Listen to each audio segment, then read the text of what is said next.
So welcome to the Jewish Teen Funders Network webinar, All Aboard, Tips and Tricks for Successful Teen Recruitment, a webinar designed to help you as you embark on teen recruitment for your program. I'm Danielle Siegel, JTFN's Program Manager, and I'm excited to introduce you to our speakers today, Friedman and Lindsay Ganci, who are going to share their expertise with us from the Jewish teen philanthropy field and beyond. Friedman directs the Jewish Teen Foundations, a 14-year-old program of the San Francisco-based Jewish Community Federation. JTF annually trains 100 teens who raise and allocate $180,000 to local, Israeli, and global nonprofits. Has also been a director of Hazon Bay Area, Congregation Beth El Berkeley, Camp Tawonga, and Columbia Park Boys and Girls Club. As a facilitator, trainer, and manager for AJWS, he brought together his interests in social justice, Jewish values, and international travel. Loam also holds a master's degree in instructional technology. Hi, and welcome to Loam. Lindsay Ganci is the Director of Youth Engagement at the Community Synagogue in Port Washington, New York. In her 6 years working with youth at the Community Synagogue, Lindsay has created the Thriving Youth Program, POUTY, engaging more than 250 youth and teen participants each year. Lindsay has created a variety of unique programs for teens in the community, such as the POUTY Tikkun team for 8th and 9th graders, POUTY Foundation for 10th and 11th graders, and a variety of other successful events. In 2015, she was named a recipient of the Jewish Education Project Young Pioneers Award and has published articles in the URJ's Journal for Youth Engagement. So, welcome, Lindsay. Thank you. So I'm sure you all join me in welcoming our speakers for today. So without further ado, I am going to hand over to Lom and Lindsay to get us started. Good morning for, West Coasters, good morning. Good afternoon, everyone on the East Coast and beyond. So Loam and I are just going to quickly give you a little introduction to each of our programs so that you know a bit about where we're coming from and a little bit more about where your programs might fit into some of the learning we're doing today.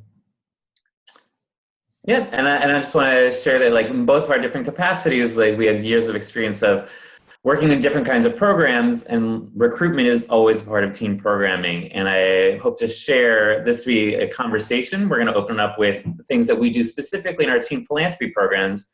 But in my experience working in community centers as an education director or a wilderness director at a summer camp or international travel at AJWS, we recognize that there's differences in recruitment for the age group, for the part of the country that you're in, or which country you're in this case. And as well, whether your program is brand new or whether it's a long-standing, strong organization program. And so all those factors will come into this conversation. So feel free in any of the things we're talking about to throw into chat, how would you adapt that to a program that's brand new? Or if we have just a few people and we want to expand it out, how would you change that? Because our programs are somewhat different, which is great. It will show some breadth of application, but feel free to make this conversation very specific to what your needs are. Absolutely. Okay, so we'll speak a little bit about POUTY first, and then the POUTY Foundation, which is our Jewish teen philanthropy program here. So in my introduction, you heard that we are from the Community Synagogue here in Port Washington, New York. The program is affiliated with NIFTY, POUTY is anyway, and we have about 250 participants a year. In our teen philanthropy program, it's much smaller. It's about 15 to 20. And the program is geared specifically for 10th and 11th graders. Every year of our 5 years of experience in this field so far, we give somewhere between 1 and 3 grants per year, each of a minimum of $2,000. And the funds come both from synagogue budget, where we allocate some funds specifically to the teens to be using for their grant making. But I encourage the teens to meet that $1,000 that we give them off the bat with at least $1,000 of their own. We also do apply for local grants to help with the teens fundraise, teens grant making. and some generous donations from families involved, local businesses, etc. And in terms of acceptance, there's no formal application for this program. Anyone who wants to participate is encouraged to do so. We simply have some very specific attendance requirements for participation of those who choose to join. And if we have time later, I will explain those requirements a little bit further. Great. And in the case of the Jewish Teen Foundations program that I run, it's a long-established program. It's been around for 14 years. We have about 75 teens participating in every year, but in 3 separate groups of 25. The teens do their own fundraising, and they do it quite well. And we give grants of $5,000 to $10,000 for each grant, and each group gives 5 to 8 grants a year. Our recruitment process involves teens having to apply by application online first. Then we do group interviews in person. And then to participate in the program, there is a program fee and a requirement to commit to $100 of your own dollars to your own fundraising. And the way that we're focused on our recruitment is that we're looking for equal numbers as much as possible of boys and girls in the program, Jewish day school and public school students. And because we're not affiliated with one specific part of the Jewish community, like a synagogue or a movement, we're looking for diversity in where our students are coming from in terms of different towns, different schools, different shuls. And we're focused all throughout high school, but most of our students come from the early end of the spectrum, which something we'll talk about a little later is interesting. When you're recruiting 9th graders for a high school program, you're actually recruiting 8th graders who are not in high school yet. And another thing that's interesting about having a span of so many years of 9th through 12th grade potentially is that teens and families, when they're recommending or being a word of mouth, the teens tend to know teens who are maximum about 2 years away from them in grade. So we really have to work with different strategies for getting different grades in the program, because 12th graders do not do a great job of recruiting 9th graders. 10th graders may know some in each grade in either direction, so they're very powerful. And our program runs from September, October towards May, so it's a full year program with quiet in the summertime. Something else that I would just mention is kind of specific to recruitment in terms of what kind of organization you are and what kind of organization we are. As a federation, we don't have a location like a school or a camp that brings everyone together except for during our program. So if you're not in our program and you're a teen, you're probably never coming to the Federation building, so we can't rely on advertising within our own location. The other thing is that for us, this is the only real teen program that we offer for anyone who is younger than 11th grade at the Federation. We have a Diller program, which is for 11th and 12th graders, but for 9th and 10th graders is the only thing we do, so we don't actually have much cross-pollination with other programs that we do, which is something specific and unique to just what kind of institution we are. So speaking of the specificness of where you're coming from, we have a quick poll right now to see who is here in this conversation today, so we can kind of cater the conversation that way, and we can all know who is in this webinar. So let's trigger that poll right now.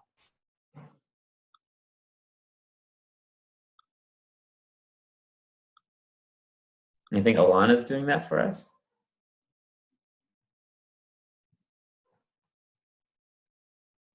Is anyone seeing the poll yet? So we have 5 out of 14 voting. So I know some of you are calling in. So if you're calling in, you might not be able to vote, but let's see. Oh, so Trish didn't see the poll. Simone doesn't see it either. The poll. 6 votes. Sonia doesn't see it either. Sonia doesn't see it either. It's possible. I know that there was an update on the software this morning, so if you're functioning off of an older version of Zoom, that might be an issue. So maybe we can just put the choices into the chat box if you weren't able to to put into the poll for the remainder, unfortunately. For those of you who can't see the poll, if you can just put into the chat. Oh, I think Danielle just typed in what the choices are in the chat box. We have 3 community foundations so far. And I'm going to end the polling and share the screen with those who did vote. And we can combine those numbers all together from the chat box. Okay, one day school. Another, oh, Federation.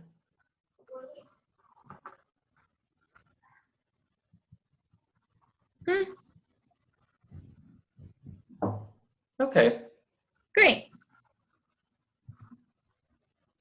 So one thing you're going to hear us talk about, and we'll be open to talk more about, is that recruitment really should be a year-round part of your program management.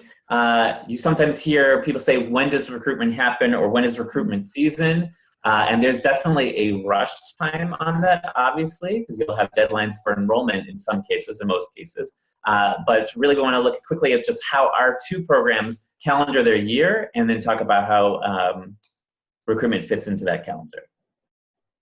Okay, so here you see the Pouty calendar. These dates are approximate, so please just, I'm trying to show you here sort of how we spread out our programming and our recruitment throughout the year. So I'll just reiterate what Loam said, that as your program is going on, we live in a world where technology and social media and print material even gets out so quickly and with such great ease that frankly, I think that the best time to be doing recruitment is for next year, is when you're doing your programs in the current year.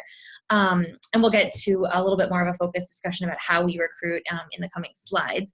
But as you can see here, I have a little Star of David symbols over approximately 1 meeting per month for Pouty and the Pouty Foundation. Those take place on Tuesday evenings. So you'll see about 8 Tuesday evening Jewish Star logos through the year, again, from about September, October until May. Those are hour-and-a-half long meetings that we host here that always include dinner. I find that's a great recruitment tool as well. Both parents and teens love a meal included in an activity. You will see some heart-shaped logos on this calendar as well, and those represent where we focus our fundraising efforts. So the 3 that you see in March are on Sundays. We are affiliated with our local community here at the synagogue, so we use busy, highly trafficked Sundays as the perfect days to set up bake sales, swag sales, anything we can do to show the teens and their hard work to the community and have that community support reciprocated back to us. And then the heart that you see in April, we often try to have at least one very big community-wide fundraising effort put into our springtime calendar, where the kids are out at local businesses, literally on the streets with signs, getting the word out and sharing the good work that they're doing. And then lastly, you'll see one Friday in May, we have a big Shabbat celebration for our whole community, not just the teen leaders in the philanthropy program, but in all of our leadership programs, their parents, their friends, their grandparents, here to not only celebrate their check ceremony, but a year of leadership. So this is what our calendar looks like for recruitment. Fantastic.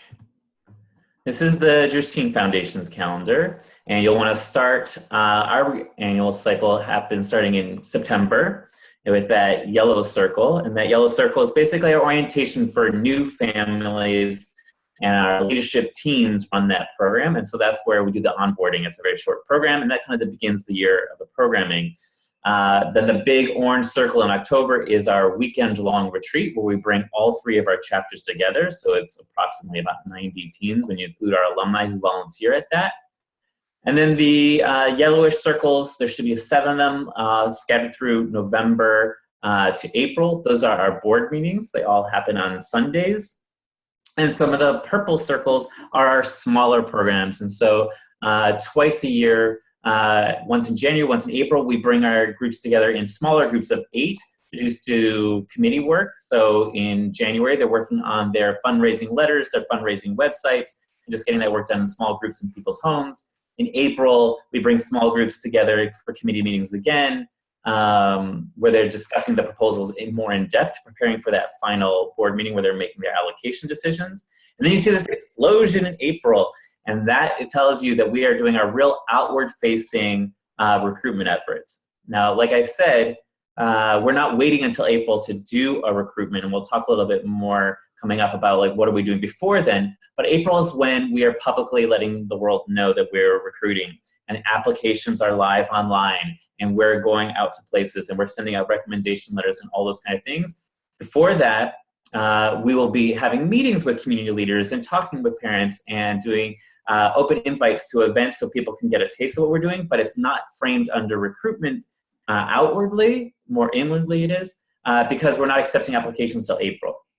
And those applications are continuing to be available through the first half of May, and then that blue explosion in the second half of May is when we're doing our interviews. And basically at that point, we're still outward facing, but we're not doing so much work to bring in new applications. We kind of stop receiving applications mid-May, do our interviewing the last half of May, and by the first week of June, we've made all of our announcements of who we're accepting, who's waitlisted, unfortunately, who might be declined.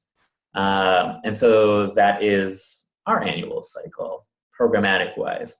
One important thing that we also do within our institution, like I said, is because we're not a community center, we're not a school where program participants are coming through all the time, is it's an important part of recruitment for the community to generally be aware of your program, whether you're recruiting for it or not, and that includes the staff of your program.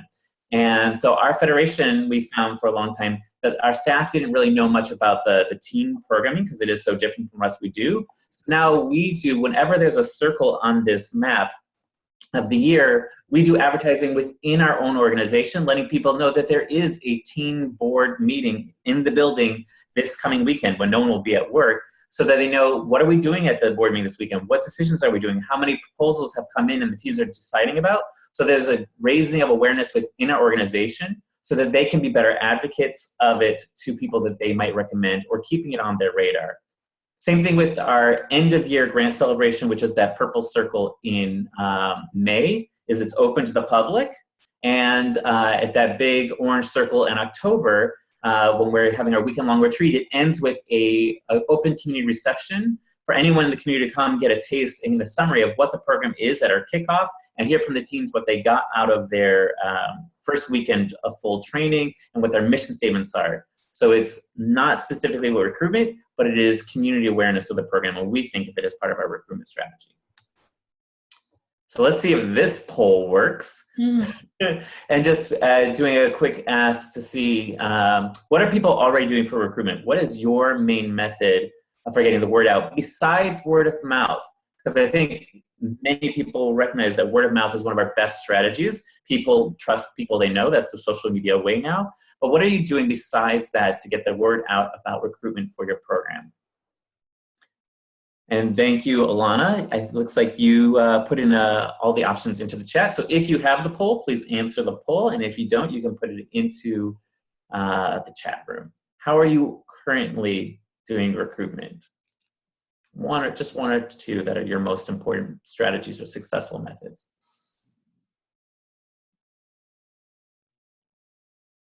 And if you're brand new, of course, you can just say you're brand new and these are the ones that you're thinking most about, perhaps. I think there are some people who are just thinking about teen philanthropy right now. So posters, handouts, mailings, social media, reaching out to other programs. That's always interesting. Yeah, because we often try and do list exchange or switching advertisements with summer programs, knowing that we meet during the school year and summer camps aren't competing with the school year and vice versa. So you can find other programs working with teens to partner with, especially if it's reciprocal. That's a great strategy. If you can't see the poll results, I'll just highlight for you that it looks like outreach to other teen programs, schools, and temples is the most popular method, followed by a tie with social media and promotional events.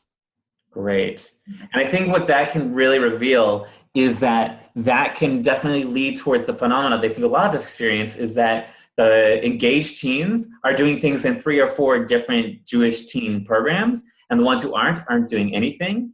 part of that is fed by when we support each other and we switch lists or we help cross-promote our programs with each other, but we're often coming with the same teens, which at a certain point can cause issues of competing calendars if we are both school year programs. So that can be a challenge.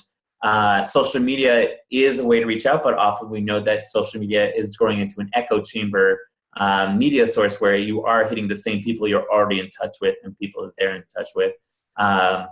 There's just a new form of word of mouth. So one of the things we'll try and break into today is like, how do you reach beyond who's already in your circle? But that's great.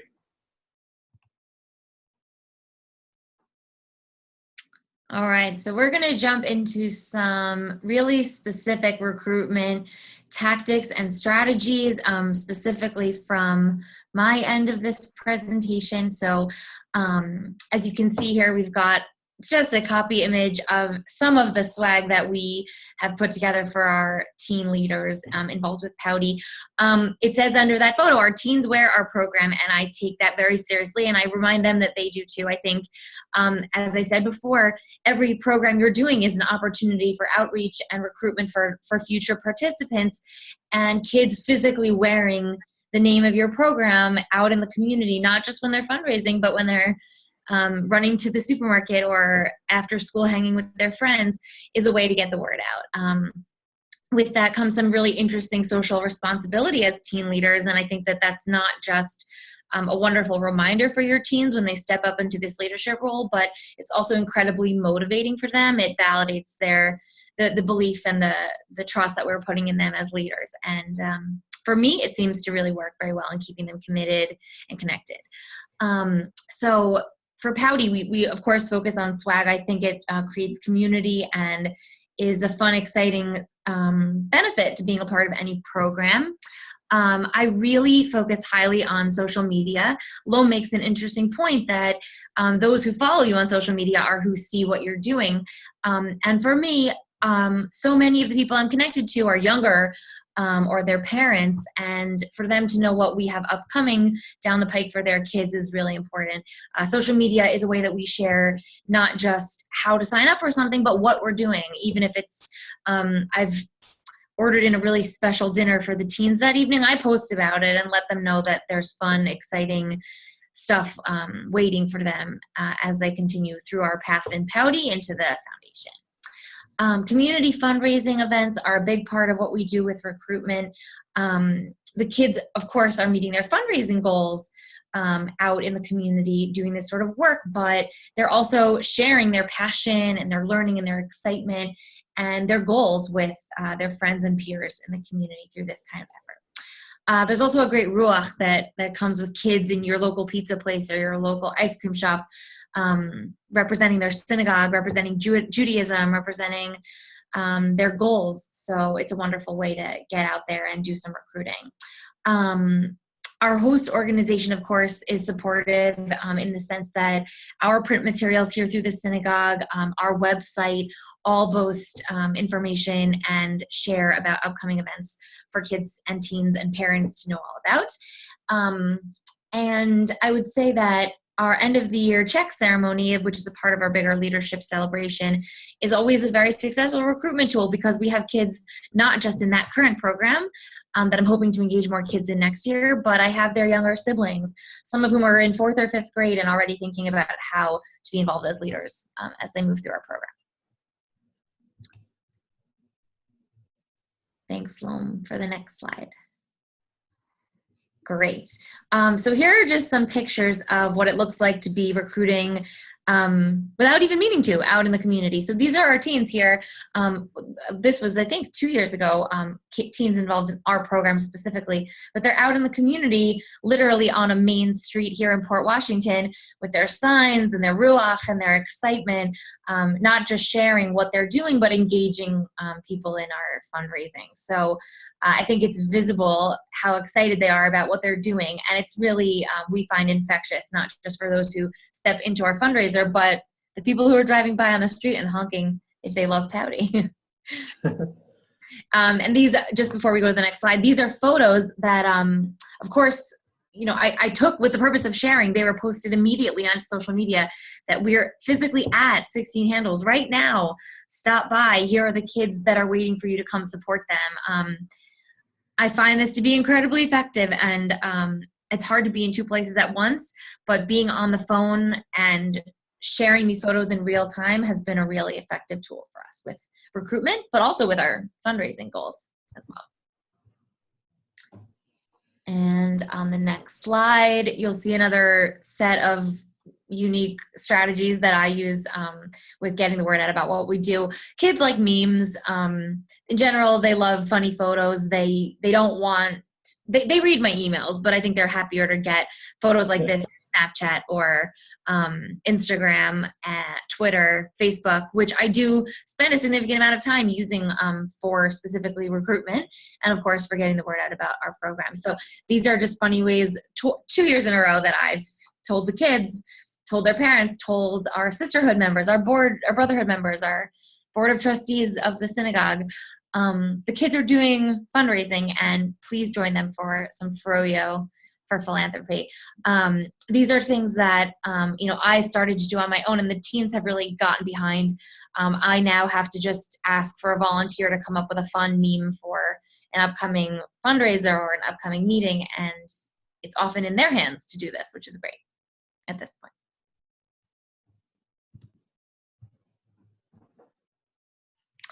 And I'm just, once again, here are photos of our kids physically at our local ice cream shop.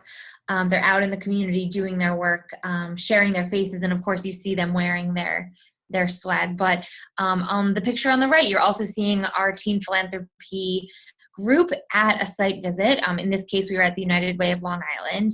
That was a photo that I shared as it was taken, letting their parents know what they were up to all afternoon with me, but also sharing with our bigger community that our kids are not just sitting at desks doing some formal learning, but they're really out in the community learning about their options for philanthropy and tzedakah.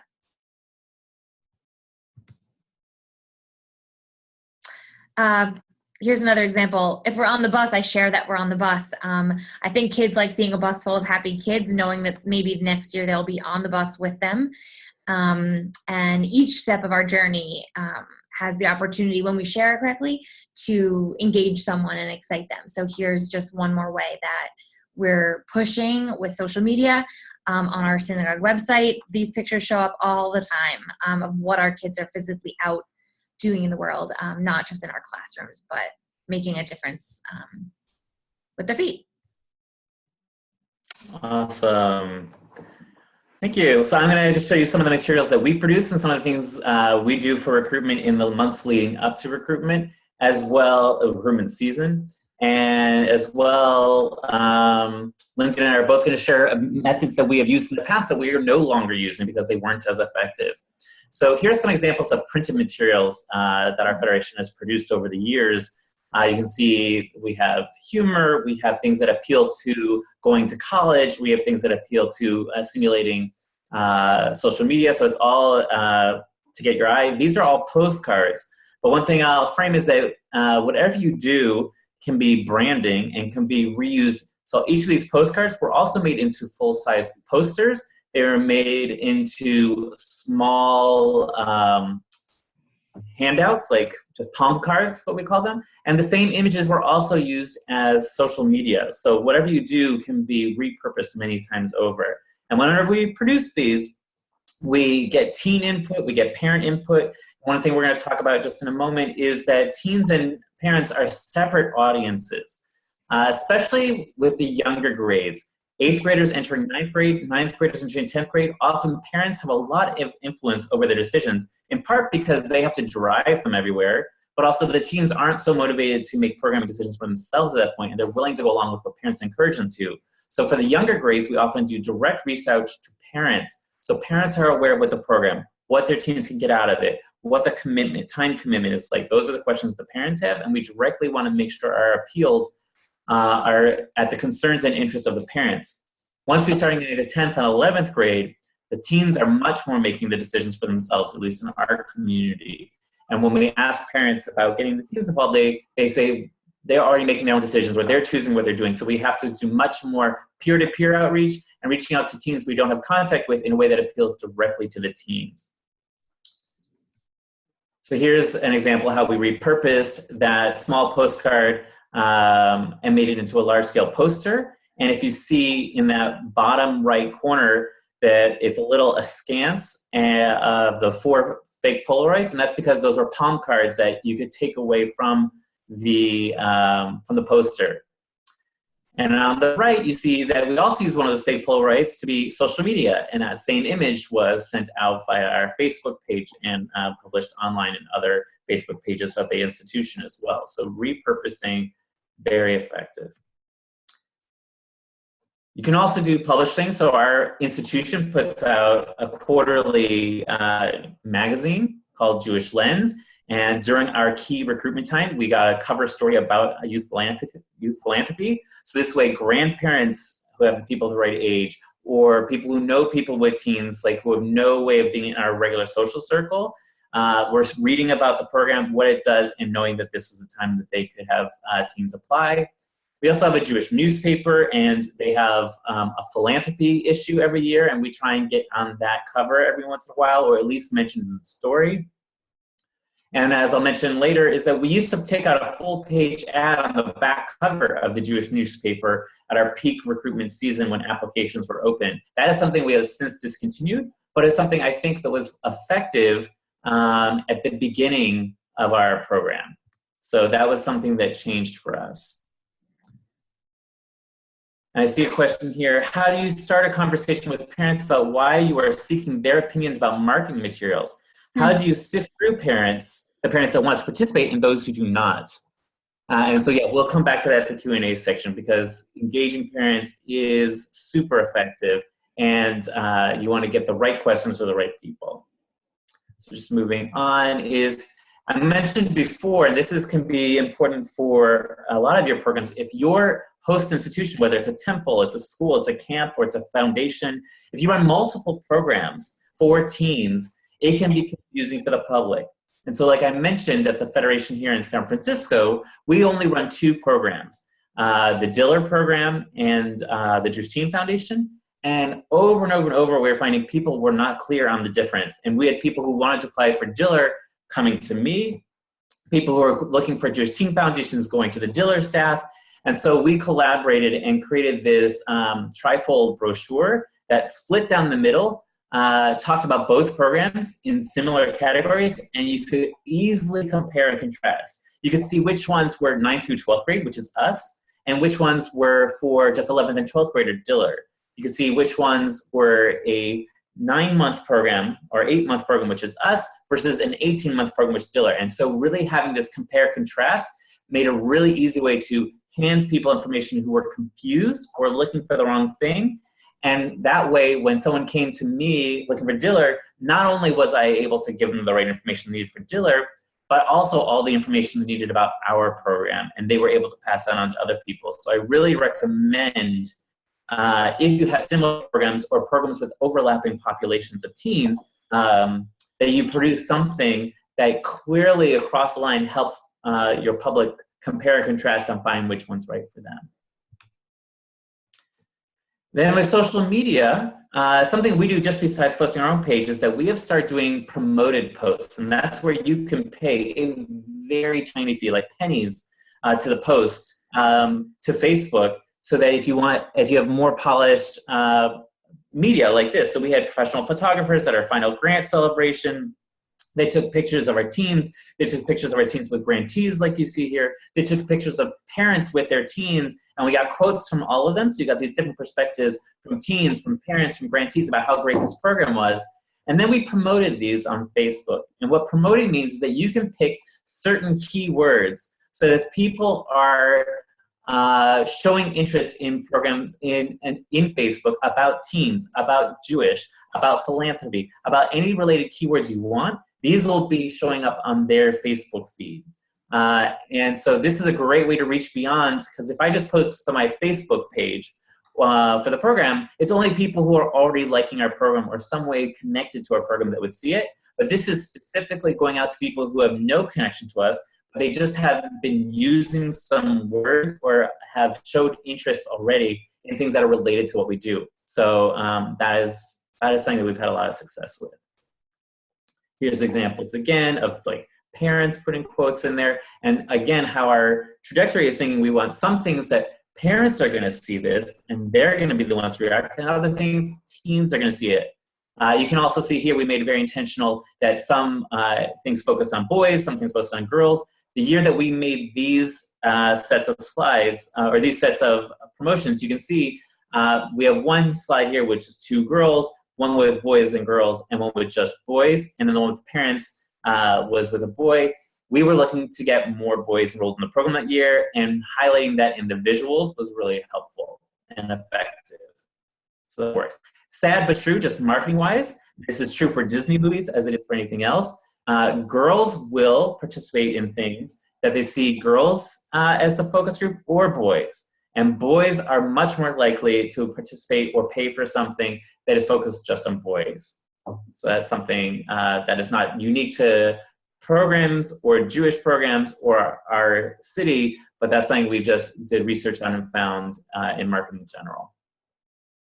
And then almost done here in terms of our timelining of, as I said, all year long, you need to be connecting with community partners, not overlapping with yours. So, because what you want to do is right before your main recruitment season, application season, registration season is go to those people that you've built relationships with, you've maybe offered them resources or support in some way, and then they can provide you with 5 names of people that they think would be great for this program and likely to sign up. And then what we do with those 5 names is we write directly to the parents, saying the parent's name, saying the teen's name, and saying, you've been recommended by this person that you know and respect. It is incredible the amount of response we get from these messages, because people are so touched that someone they know and respect, whether it's a teacher, whether it's a program director, whether it is someone at their temple, somebody recommended them and thought they would be good at this. And you can see this is the whole email message. It's very short. It just tells them that they were recommended by somebody, that their opinion means a lot to us too. 2 very short paragraphs about what the program is, and they can find out more information on the website and sign up. This is very effective. And if you have been building relationships in your community with education directors at temples, with youth group leaders, with day school teachers, with B'nai Mitzvah tutors, all these people giving you a few names, it can do a lot for your recruitment. And so March is when we reach out for these names. April is when we'll send out these recommendation letters to the parents. But you've been building those relationships all year long. Something else we'll do in March before official applications are open is we reach back to everyone who was put on the wait list from the year before, or someone who we just declined because they weren't like mature enough and they just needed a year to grow on. Especially for 8th and 9th graders, a year of just life experience changes a lot. And we like somebody, but we think they need a year to grow before they can participate in the program. So we go back to those people early. A key thing like that is that we never do that with someone who there's a chance we might not accept a second year. We'd only do that for someone who we really feel confident would make it into the program this year, because that would be just a hurtful thing to the family. But you want to give them advance warning so they feel like you remembered them, you really do want them, and you're giving them first dibs.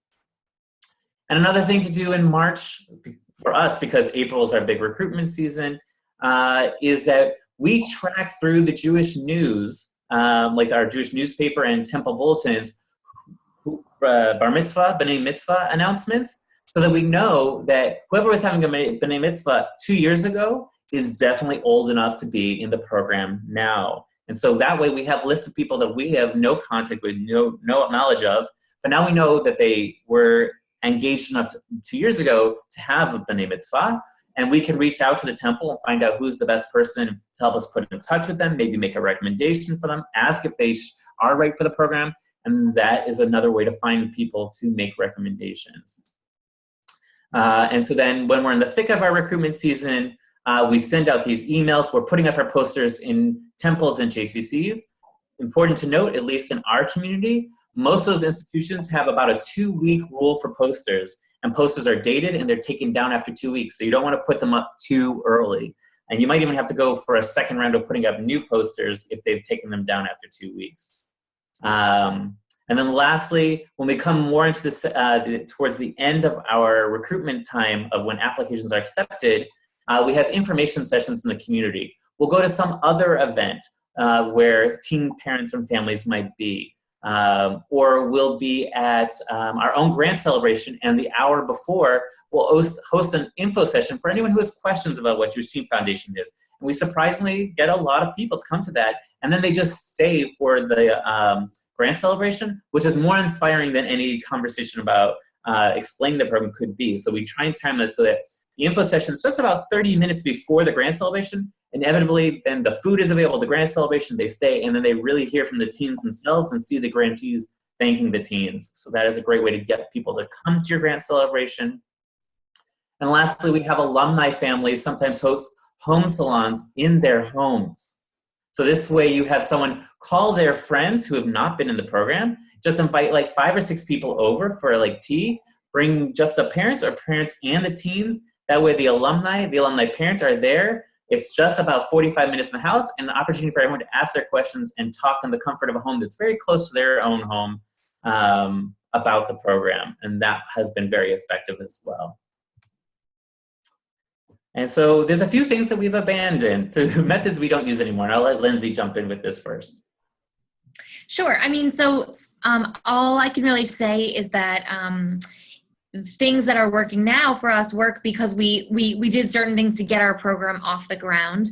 As Loam showed you this beautiful copy of a nomination letter, that's something that we also used to do. They often would come out of my office. They'd be signed by our rabbis or our cantor, encouraging families to engage as a family really in this new program, with parents getting letters as well as teens.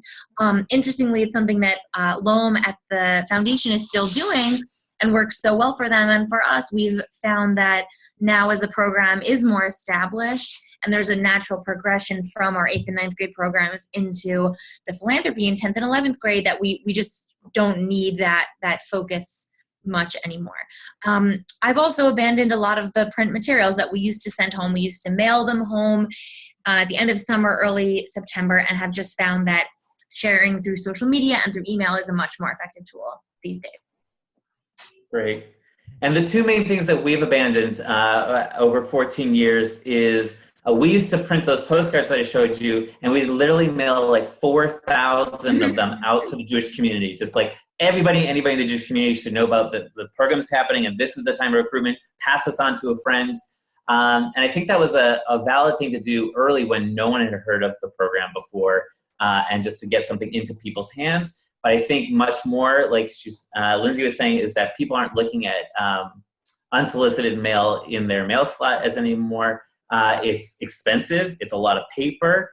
And so we did an experiment for a couple of years where we didn't do that, and we did not find it changed our recruitment at all. It didn't get more or less new people outside of our circle, more or less applicants. And so we have discontinued mass mailing. And also the full page ad on the back of the Jewish newspaper, which we thought was great timing and great use of resources before, I think was a smart thing at the early years of the program. But we also experimented with not using that because it was an expensive marketing tool. And it also did not really affect our marketing demographics or recruitment demographics or numbers. And so we have discontinued doing that. But that being said, I think it probably was a good thing to do in the beginning years of what we were doing. And then just a few words on parents and teens. And so I saw the question of like, how do you start a conversation with parents and why we're seeking their opinions? So the seeking of opinions would come from parents who are already in the program. So current parents who are really enjoying the program is getting their input because they know more than anyone else what they like about the program, what's challenging about the program, what got them to sign up in the first place, how did they hear about it? So since they are a target audience, asking people who whatever you were doing worked, why and what appeals to them and what other choices they had.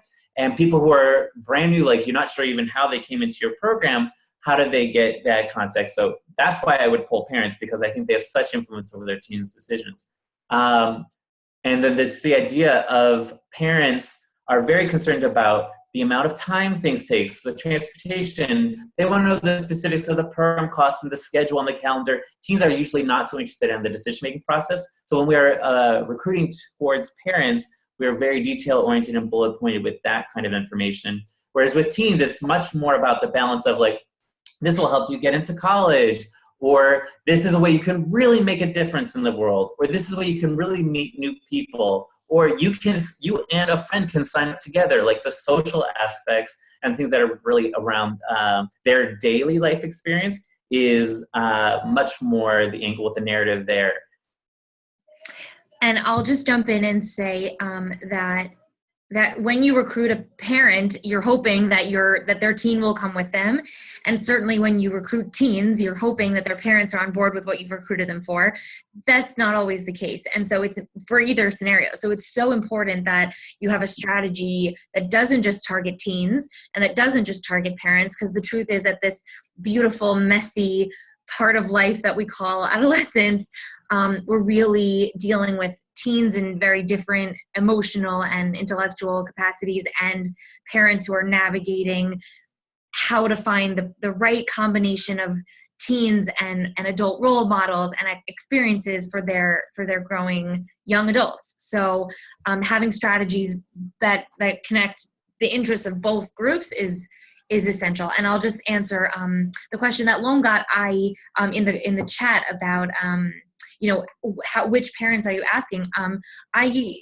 Whenever I'm trying to have a successful program, whether it's a trip, whether it's a weekend event, whether it's the smallest of Shabbat programs, asking the right parent is sometimes the key to a successful event.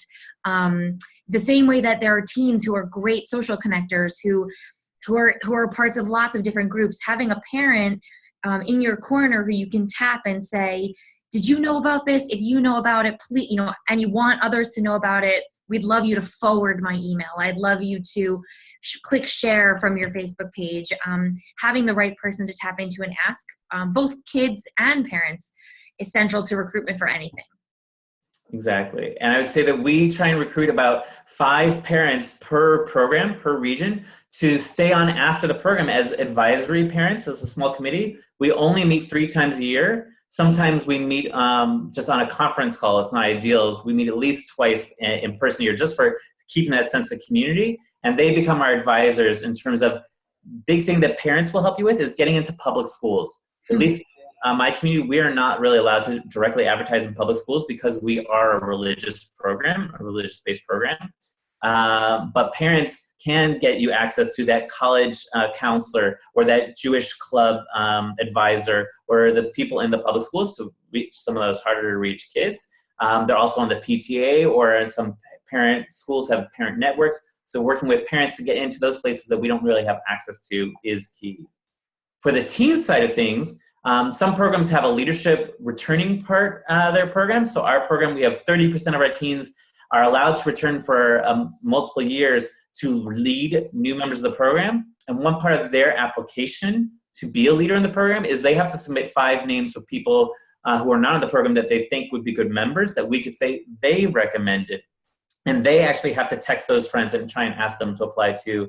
And so that's been very successful for us as well, because we try and get our teens. We used to give our teens postcards to pass out. We would ask them to tag friends in social media, and they weren't so active in doing those things. But when they were motivated, it's like, oh, I might be the leader of this program next year. And it's not just if they're accepted, it's just if they're applying to be a leader the next year, they have to show some initiative in the recruitment effort, and that's been really successful and helpful. So with the time we have left, we do want to leave space open for your specific questions and things that you want to share that have been your own experiences, or things you want to know about how to adapt some of these ideas to your program. Great. Thank you so much, Loam and Lindsay. Thank you for sharing with us all those recruitment techniques, and which I think can be applied within a wide variety of programs, not just youth philanthropy programs. So we are opening the floor up for questions. If you would like to type in the chat box, feel free, and I will relay those questions over. Also, if you're on a phone and you would like to ask the question, you can unmute yourself by pressing *6. And I think actually someone was trying to ask a question over audio. Did someone want to ask a question?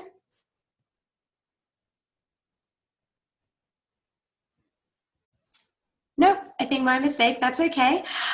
So feel free to type in the chat box. While people are thinking of a question, if they have any, I just wanted to ask you two, whether within either of your communities, you work in conjunction with any community leaders, like rabbis or other education directors, and are there any unconventional avenues that you use with that rabbi or community leader to help with your recruitment?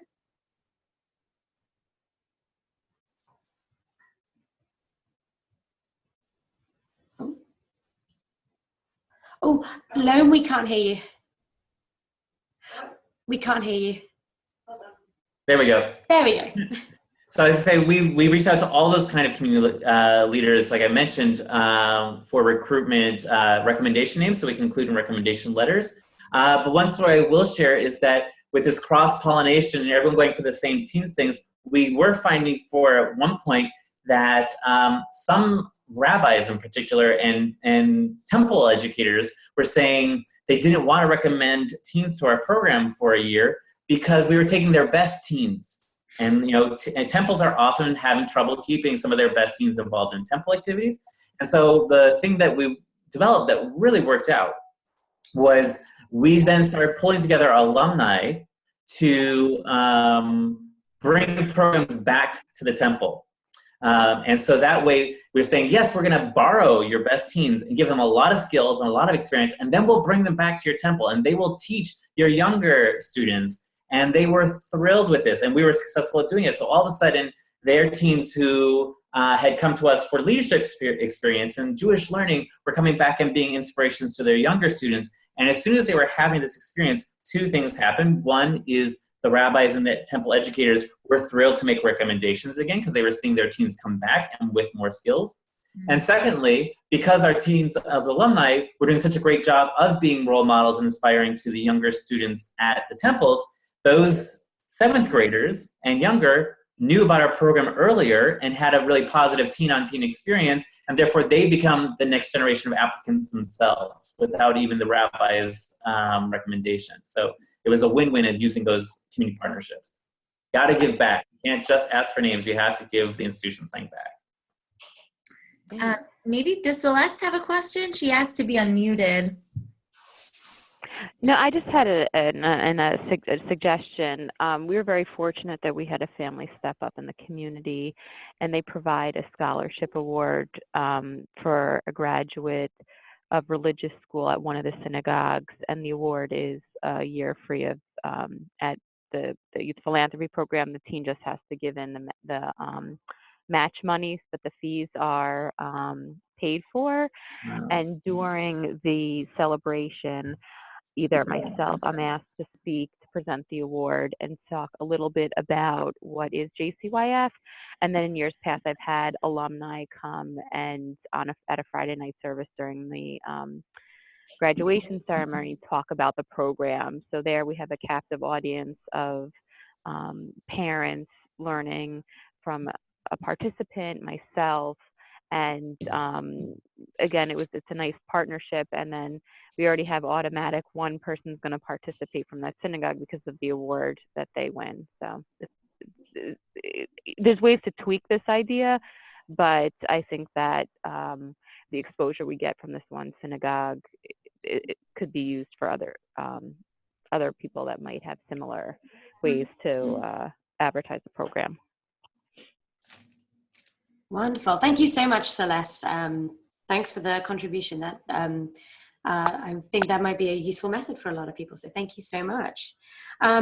So in the interest of time, it looks like that we have run out of time for today, but I wanted to say a huge, huge thank you to Lindsay and Loam for sharing with us and for really giving us a lot to think about. So thank you really for your time and your efforts today. And thank you to everyone here who came to the webinar today, and we really hope that it was useful for you. Look out for more of our JTFN webinars. Our next webinar is a JTFN and Jewish Book Council collaboration, where we will delve into the book The Gratitude Diaries with the author Janice Kaplan. And that webinar is on February the 28th at 1 p.m. Eastern Time. Please feel free to check out our website, www.jtfn.org, and I'll also put in the chat box my email address as well, if in case you have any questions for us or any questions that you want me to pass on to Lindsay and Loam. And there will be a recording of this webinar on our website, and there is also an archive of all our other webinars in case you want to watch any back. So thank you so much, everyone, and we hope you enjoy the rest of your day. Thanks, guys. Thank you. Sorry if we went a little long. We're happy to talk more on the phone or by email if anyone wants to continue the conversation.